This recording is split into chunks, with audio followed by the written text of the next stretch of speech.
Now we move forward. Former Odisha Chief Minister Naveen Patnaik has expressed condolences after a girl from Gasilat in Bargarh has died after setting herself on fire. In a tragic incident, the former Chief Minister of Odisha has stated that deeply saddened and shocked and anguished to know that another girl from Galisalat has died after setting herself on fire. It is deeply disturbing that there is heartbreaking pattern in a way that girls are dousing themselves with inflammable to take away their lives. 4 young girls have lost their lives in similar circumstances within a month. In each passing away of innocent lives lies a pain of a daughter of Odisha, which became so unbearable that she saw no another way but to end her life. These 4 deaths are not stray cases. There are many such girls who are dying in the most tragic way possible after being subjected to crime every day in the state. Their desperation is not just personal tragedy. It also reflects the failure of hearing their screams. Administration is failing to create the confidence in the system where the daughters feel safe, valued and heard, unquote.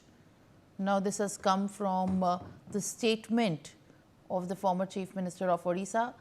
My colleague Akhya Marana joins me for more details. Akhya, we have heard the statement on the recent incident of a girl setting herself ablaze in Odisha, where a minor dies by an attempt of self-immolation as well.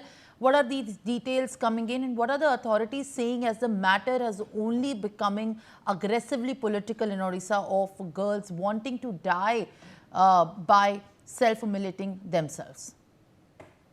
देखिए, कहीं ना कहीं ये वारदात लोगों के मन में भय पैदा कर दिया है। कहीं ना कहीं लोग सोचने में मजबूर हो गए हैं कि ऐसे जो छात्रा हैं, जो लड़कियां हैं, वो मरने पर मजबूर हो जाते हैं और कहीं ना कहीं ज्वलनशील पदार्थ डाल के अपने आप को समाप्त करने की कोशिश करते हैं। तो कहीं ना कहीं इसमें बरगढ़ की ये जो मामला है, ये मामला दिल दहला देने वाला है। इस मामला पर कहीं ना कहीं जो आसपास के लोग हैं, आसपास इलाके के लोग हैं, वो डरे हुए हैं और कहीं ना कहीं ये वारदात को किसने अंजाम दिया है, ये वारदात जो लड़की है, जो छात्रा है, वो खुद किए हैं या किसी ने उनको कराने की मजबूर किए हुए, ये तमाम बारे में अब पुलिस छानबीन जारी है। पुलिस तहकीकात अब तमाम बारे में कर रहा है और कहीं ना कहीं ये वारदात के जड़े तक पहुंचने की पुलिस कोशिश कर रहा है, लेकिन तमाम बारे में अब पॉलिटिकल बयानबाजी शुरू हो चुका है। लगभग 4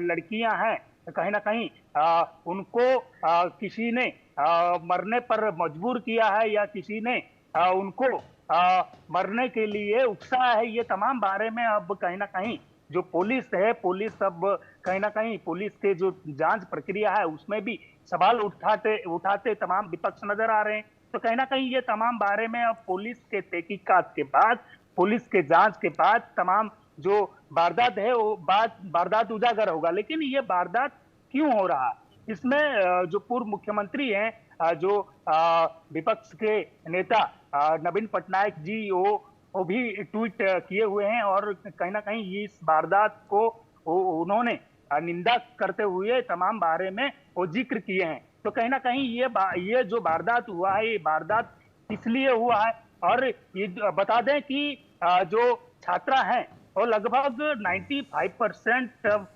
जो तक जल चुके थे और जो उनके रिएक्शन आप सुनेंगे तो रिएक्शन में भी जो जर्नलिस्ट उनको पूछते हैं कि आप कहाँ से आए हैं, आपका नाम क्या है, ये तमाम बारे में बोलते हैं। तो कहीं ना कहीं जो लड़की की जो जिक्र कर रहे हैं कि लड़की ने उनको जलाने की कोशिश किया है या उनको उकसाया है, ये तमाम बारे में अब पुलिस छानबीन के बाद पता चलेगा। लेकिन जो वीडियो जो अब तमाम जो मीडिया में चल रहा है उसको लेकर अब पुलिस जो All right, okay. Thank you very much for these latest